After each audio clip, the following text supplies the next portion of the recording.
Boker Tov à tous. Dans cette Mishnah, Rabbi Ishmael il nous dit: sois empressé envers le chef, aimable envers le jeune et accueille tout homme avec joie. Quand on parle du chef, on parle des personnes qui sont âgées. Aimable envers le jeune, c'est les personnes qui sont jeunes. Et accueille tout homme avec joie, c'est un principe qu'il faut toujours accueillir les gens avec de la joie, de la simcha. La Torah, en fait, qui est magnifique, elle est en train de nous expliquer qu'il y a simplement une hiérarchie de la vie. Ça veut dire quoi? Ça veut dire que toi, peut-être qu'aujourd'hui, tu es jeune et devant toi, tu as un vieillard, une personne qui est âgée. Tu n'as peut-être pas envie de la respecter parce que des fois, ils sont pas très agréables ou peu importe quelle raison.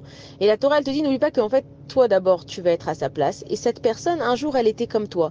Donc si nous, maintenant, on n'a pas la Torah, on abandonne les principes de la Torah, ça ne nous intéresse pas, faut savoir que dans pas très longtemps, ça va être la débandade. Pourquoi? Parce que dans notre vie, on a tous envie d'être aimés, se faire respecter, que les gens nous rendent service, soient gentils avec nous, nous sourient.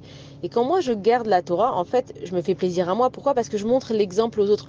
Donc si moi je respecte la Torah et j'écoute les Mishnayot et que j'apprends ce qu'il faut faire, tout simplement, je transmets des leçons aux autres. Et quand les autres ils voient que, voilà, par exemple, quand moi je vais rendre un service à une personne, elle va tellement l'apprécier si je le fais bien, qu'elle aussi elle va vouloir être de ce côté-là, d'apprécier et de faire bien les choses.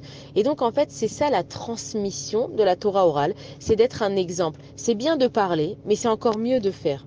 Et quand on nous dit de accueillir tout homme avec joie, c'est qu'il faut savoir que nous, on est un miroir pour la personne en face. Ça veut dire que si moi, en fait, je vais sourire à une personne, automatiquement, cette personne, elle va me sourire. Si moi, je vais être énervé avec une personne, normalement, dans la plupart des cas, la personne, elle risquerait aussi de s'énerver.